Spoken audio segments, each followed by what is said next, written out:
जय श्री कृष्ण। रामायण और महाभारत काल में काकभूषुंडी कौन थे जो रामायण को 11 बार और महाभारत को 16 बार होते हुए देखा था, जिनमें घटनाएं और परिणाम संपूर्ण अलग अलग था। लेकिन एक बार काकभूषुंडी मन में शंका उत्पन्न हो गई थी, क्या सच में भगवान राम और भगवान विष्णु जी के अवतार है या यह सब एक किंवदंती है। आइए जानते हैं दोस्तों, भक्ति मार्ग चैनल में आपको स्वागत है। हिंदू वाल्मीकि पुराण और गोस्वामी तुलसीदास रचित रामचरितमानस में एक उल्लेख मिलता है कि काकभूषुंडी हिंदू धर्म के सर्वाधिक आयु वाले प्राणियों में से एक माना जाता है। काकभूषुंडी के पहला वर्णन तब आता है जब एक दिन माता पार्वती जी ने भगवान शिव जी से राम कथा सुनने का इच्छा जताई थी। माता पार्वती के अनुरोध पर भगवान शिव जी ने माता पार्वती जी को एकांत में लेकर संपूर्ण राम कथा सुनाने लगे। दैवश देवता के लिए भी दुर्लभ उस राम कथा को वहाँ बैठे हुए एक कोय ने सुन लिया था। भगवान शिव जी द्वारा कथा सुने जाने पर उसे भगवान श्री राम के सभी रहस्य और संपूर्ण राम कथा का ज्ञान हो गया था। वही कोआ का पूर्व जन्म काकभूषुंडी के रूप में जन्म हुआ था। काकभूषुंडी भगवान श्री राम जी के परम भक्त थे।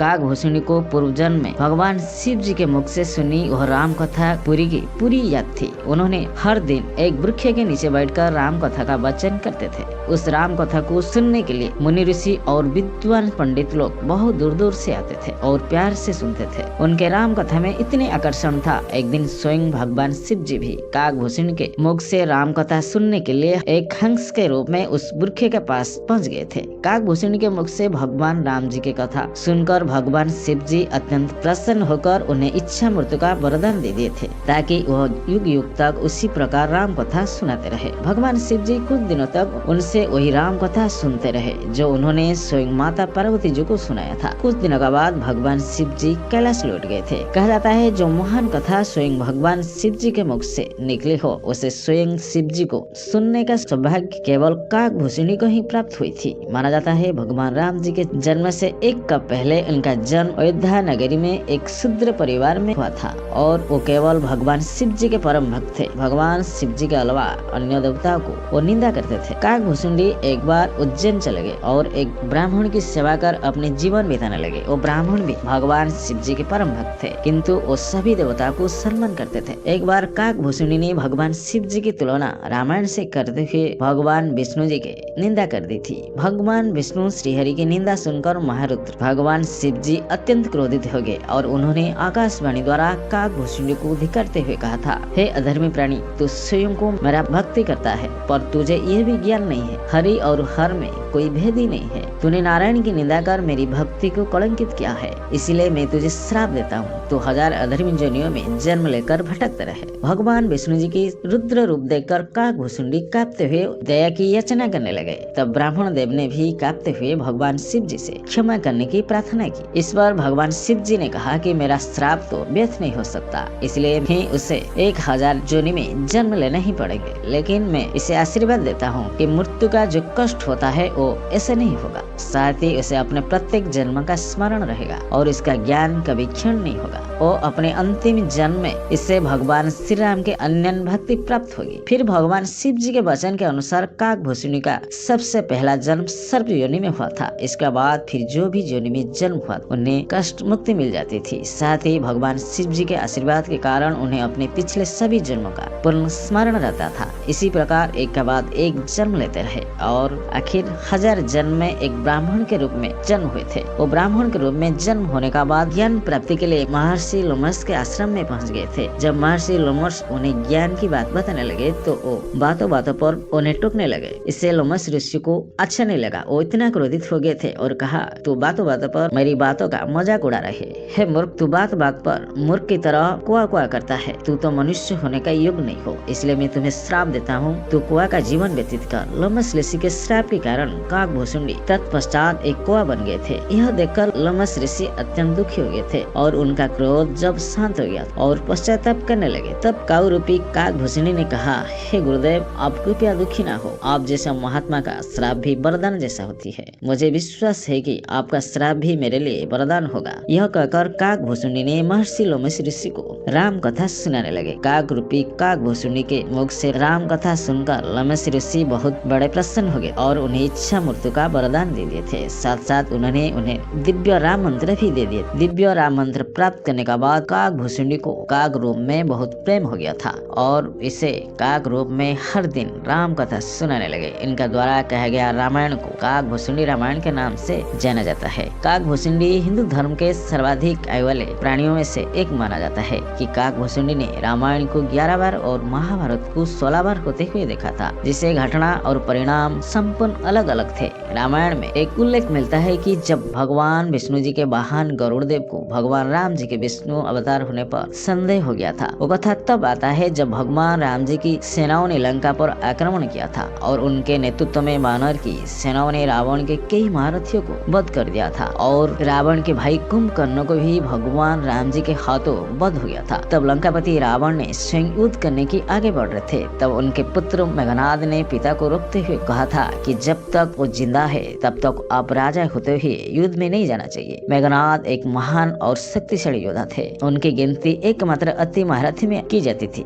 संसार में ऐसा कोई भी अस्त्र नहीं था जिसका उससे ज्ञान नहीं था। उनको ब्रह्मास्त्र, नारायणास्त्र और पशुपतास्त्र का संपूर्ण ज्ञान था। मेघनाद अपने पिता रावण का आज्ञा लेकर युद्ध में गए और माया युद्ध कर भगवान राम और लक्ष्मण जी को नागफास में बांधकर अचेत कर दिया था। यह सब देखकर राम सेनाओं ने चिंतित हो गए थे। तब राम भक्त जमवंत ने बताया है कि इस संसार में नागफास से कोई नहीं बचा सकता है। अगर कोई बचा सकता है वो तो केवल भगवान विष्णु श्री हरि के वाहन पखीराज गरुड़देव ही बचा सकता है। यह बात सुनकर राम भक्त हनुमान जी ने उड़ उड़कर गरुड़देव के पास पहुंच गए थे और राम और लक्ष्मण जी को नागफास से मुक्ति के लिए गरुड़देव के पास प्रार्थना करने लगे। जब पखीराज गरुड़ ने सुना कि राम और लक्ष्मण जी अचेत है, वो तुरंत महाबली हनुमान जी के साथ चल दिए। गरुड़देव केवल भगवान श्री राम के बारे में सुना था कि उनके आराध्य भगवान विष्णु उनके अंशज है। तब से उनके मन में भगवान राम जी के दर्शन करने की इच्छा थी। जब गरुड़देव रणभूमि में पहुंच गए, उन्होंने देखा कि श्री राम और लक्ष्मण जी एक साधारण मनुष्य जैसे नागफासा में अचेत अवस्था में बंधे पड़े। वो आश्चर्यचकित हो गए थे। जिन्हें भगवान विष्णु श्री हरि का अवतार माना जाता है, वो कैसे एक साधारण नागफास में बंधे पड़े है। वो उसी समय नागफास को काटकर दोनों भाइयों की जीवन की रक्षा की थी। तब भगवान राम जी मुक्त हुए। तब उन्होंने गरुड़देव को कहा, हे महाबली पखीराज गरुड़देव, आपने हमें दोनों भाइयों के प्राण की रक्षा की है। मैं आपको नमन करता हूँ। मुझे मेरा प्राण की नहीं वरन मेरा भाई लक्ष्मण जी का प्राण बचाकर जो कृपा की है, मैं आपका पर प्रसन्न हूँ। विष्णु अवतार भगवान राम जी की बातें सुनकर गरुड़देव आश्चर्यचकित रह गए और प्रणाम कर वापस लौट गए। लेकिन उनके मन में शंका उत्पन्न हो गया था कि क्या सच में राम भगवान विष्णु जी का अवतार है अथवा यह सब एक किंवदंती है। इस सत्यता जानने के लिए गरुड़देव ने नारद मुनि के पास पहुंच गए थे। गरुड़देव का प्रश्न सुनकर नारद मुनि ने कहा, आप भगवान ब्रह्मदेव के पास जाइए, वो आपका प्रश्न का उत्तर दे सकते हैं। जब गरुड़देव भगवान ब्रह्मदेव के पास पहुंच गए तो उन्होंने हंसने लगे और भगवान शिव जी के पास जाने के लिए कहा। गरुड़देव ने फिर भगवान शिव जी के पास पहुंच गए और प्रणाम कर कहा, हे प्रभु, आज मैंने जो देखा है, क्या श्री राम मेरा प्रभु श्री हरि का अवतार है? तब भगवान शिव जी ने मुस्कुराते हुए पूछा, आप ऐसा क्या देख लिया? तब गरुड़देव ने कहा, प्रभु, मैंने देखा श्री राम और उनके भाई लक्ष्मण एक साधारण नागफास में बंधे पड़े थे। लक्ष्मण जी तो स्वयं भगवान शेषनाग के अवतार माना जाता है, वो एक तुच्छ नागफासों में कैसे बंध सकते हैं? और भगवान विष्णु जी के अवतार कहे जाने वाले भगवान राम जी भी उसी नागफासों में अचेत अवस्था में बंधे पड़े थे, जिसके केवल संकल्प मात्र से ही सृष्टि का आरंभ और अंत हो सकता है।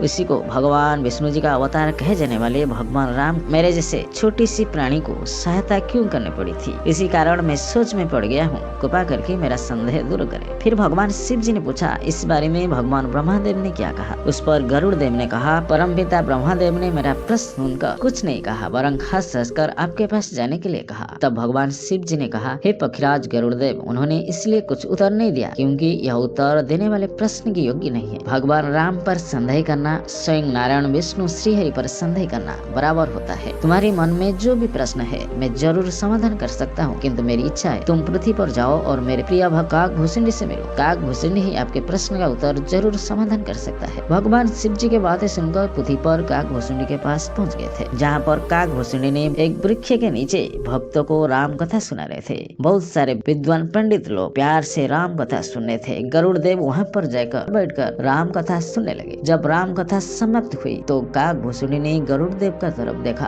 और प्रणाम करते हुए कहा, मेरा कितने बड़े सौभाग्य है कि आज भगवान विष्णु जी के वाहन पखीराज गरुड़ देव मेरे कुड़िया पर आए हैं। आप तो हमारे पक्षियों का राजा है, मैं आपको किस प्रकार सहायता कर सकता हूँ। तब गरुड़ देव ने अपने मन में जो संदेह था काकभूषुंडी को विस्तार में बताने लगे, जिसे सुनकर काकभूषुंडी ने कहा, हे पखीराज गरुड़ देव, मेरा बात ध्यान से सुनिए। आपका मन में जो भी संदेह है वो संदेह दूर हो जाएगी। फिर काकभूषुंडी ने कहा, मैं आपको भगवान राम जी का रहस्य बताऊंगा जो भगवान शिव जी ने माता पार्वती जी को बताया था और मैंने उस दिव्य ज्ञान को सुना था। यह सत्य वचन है। भगवान राम ही भगवान विष्णु जी के अंशावतार है। त्रेता युग में लंकापति रावण के अन्याय अत्याचार से पृथ्वी कांप उठती थी। हर मनुष्य हर प्राणी दुखी होकर जीवन बिता रहे थे। उसी अहंकारी रावण के वध के लिए नारायण श्रीहरि विष्णु जी का 7वें अवतार के रूप में भगवान राम जी के रूप में जन्म हुए थे। वास्तव में रावण के वध केवल भगवान विष्णु जी के अवतार में ही संभव था। इसी वजह से भगवान श्री राम का आगमन पृथ्वी पर हुआ था। लेकिन यह बात सत्य है, भगवान राम जी विष्णु जी के भ्रातृ केवल संकल्प मात्र से ही रावण के विनाश हो सकता था, लेकिन वो मर्यादा पुरुषोत्तम के रूप में जन्म हुए थे।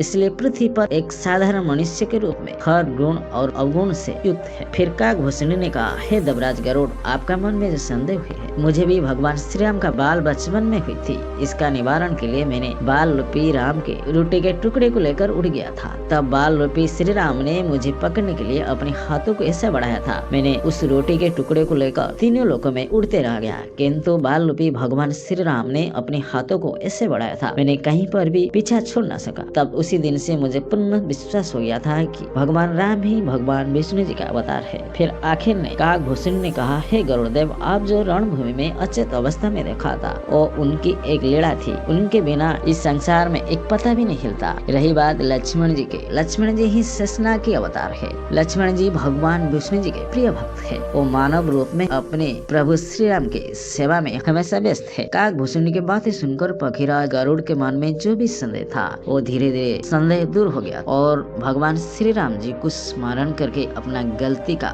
एहसास होने लगा और काकभूषुंडी को प्रणाम कर वहाँ से उठ गए थे। दोस्तों, अगर हमारा वीडियो अच्छा लगे तो हमारा YouTube चैनल को सब्सक्राइब करें।